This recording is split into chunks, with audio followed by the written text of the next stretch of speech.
Village oublié, niché entre des collines et balayé par des vents constants, vivait un jeune garçon nommé Soglo. Il n'était pas comme les autres enfants.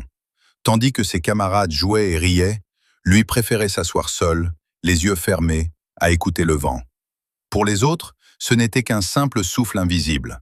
Mais pour Soglo, le vent avait une voix. « Tu es étrange », lui disaient souvent les autres enfants en se moquant de lui. « Le vent ne parle pas », affirmaient les adultes. Mais Soglo, lui, savait ce qu'il entendait.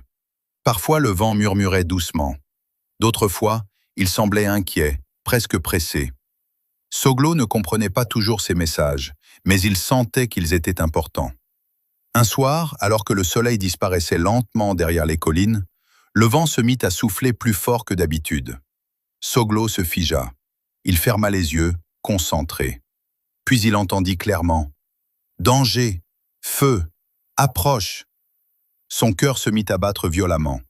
Sans perdre de temps, il courut au centre du village. « Écoutez-moi, le vent dit qu'un grand danger arrive. » Les villageois se regardèrent, puis éclatèrent de rire. « Encore ces histoires, » dit un homme. « Va aider ta mère au lieu de rêver, » ajouta une femme. Mais une vieille femme sage nommée Nana observa Soglo avec sérieux. « Que t'a dit exactement le vent ?» demanda-t-elle.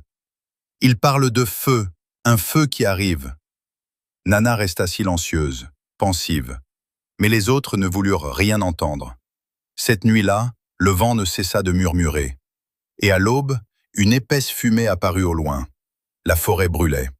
Très vite, le feu se rapprocha du village. La panique s'installa. « Courez !» cria quelqu'un. Nana prit la parole d'une voix forte. « Vers la rivière, vite !» Les habitants fuirent.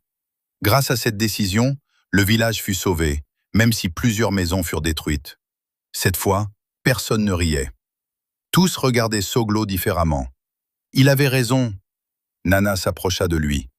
Ce don que tu as, il est réel, mais tu dois apprendre à le comprendre. Soglo hocha la tête. Comment? En quittant ce village. Le vent ne t'a pas choisi par hasard. Va et apprends à l'écouter vraiment. Quelques jours plus tard, Soglo quitta son village, le cœur rempli d'émotion et d'espoir. Son voyage fut long et difficile. Il traversa des montagnes où le vent hurlait entre les rochers, des forêts profondes où chaque souffle semblait vivant, et des plaines infinies où le silence lui faisait peur. Un jour, il rencontra un jeune chasseur nommé Kémi. « Tu voyages seul ?» demanda Kémi.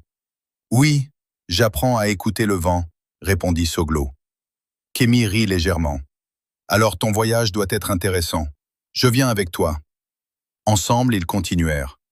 Plus tard, ils rencontrèrent Awa, une jeune fille qui connaissait les plantes et les secrets de la nature. « Le vent t'a guidé jusqu'ici, » dit-elle. « Cela signifie que ton chemin est important. » Tous les trois devinrent inséparables, mais leur voyage attira aussi l'attention d'un homme dangereux nommé Dagan. « Un garçon qui entend le vent ?» dit-il avec un sourire sombre. « Ce pouvoir doit m'appartenir. » Dagan captura Soglo. « Dis-moi ce que dit le vent, » ordonna-t-il. Soglo refusa. « Le vent ne sert pas à faire le mal. » Furieux, Dagan tenta de le forcer. Mais soudain, le vent se leva violemment, comme s'il protégeait Soglo. Une tempête éclata, semant le chaos. Profitant de la confusion, Kémi et Awa libérèrent Soglo. Après leur fuite, Soglo tomba à genoux, épuisé. « Je ne comprends toujours pas mon don. » Awa posa doucement sa main sur son épaule.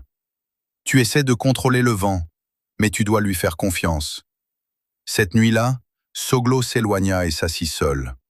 Il ferma les yeux, respira lentement, et pour la première fois, il cessa d'essayer.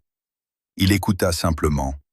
Le vent devint calme, clair, apaisant. « Tu es prêt ?» murmura-t-il. Soglo comprit alors.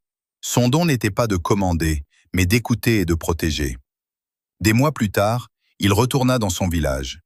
Les habitants l'accueillirent avec respect. « Il est revenu, le garçon qui entend le vent. » Mais Soglo sourit doucement. « Je n'entends pas seulement le vent, je lui fais confiance. » Et cette fois, personne ne se moqua.